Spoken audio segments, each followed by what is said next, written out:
జిల్లా షాద్నగర్లో తెలుగుదేశం అధినేత చంద్రబాబు నాయుడు అక్రమ అరెస్టును నిరసిస్తూ పార్టీ శ్రేణులు రిలే నిరాహార దీక్షలు ప్రారంభించారు. 14 సంవత్సరాల ముఖ్యమంత్రిగా సేవలు అందించిన చంద్రబాబు నాయుడును అక్రమంగా అరెస్టు చేయడం బాధాకరమని పార్టీ పోలిట్ బ్యూరో సభ్యుడు బక్కని నరసింహులు అన్నారు. వైఎస్ జగన్మోహన్ రెడ్డి ప్రభుత్వం చంద్రబాబుపై రాజకీయ కక్ష సాధింపు చర్యలకు పాల్పడుతోందన్నారు. తమ అధినేతను విడుదల చేసే వరకు ఈ రిలే నిరాహార దీక్షలు కొనసాగిస్తామని తెలిపారు. చంద్రబాబు నిర్దోషిగా బయటకు వస్తారని పార్టీ పోలిట్ బ్యూరో సభ్యుడు బక్కాని నరసింహులు అన్నారు.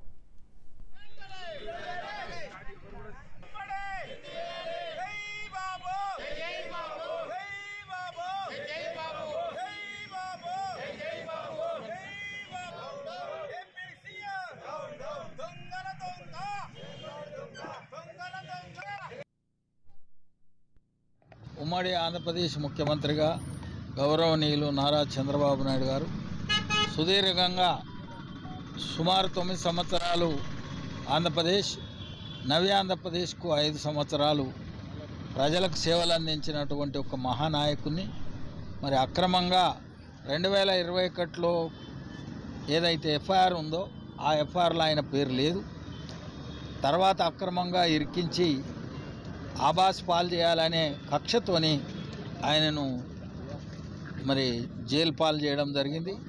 అల్పబుద్ధి వానికి అధికారం ఇచ్చిన దొడ్డవారి నెల తొలగొట్టు అని, అంటే బుద్ధి లేని వానికి అల్పునకు రాజ్యాధికారం ఇస్తే సాత్వికులను అందరినీ కూడా సర్వనాశనం చేస్తాడనేది పద్యం ఉన్నది.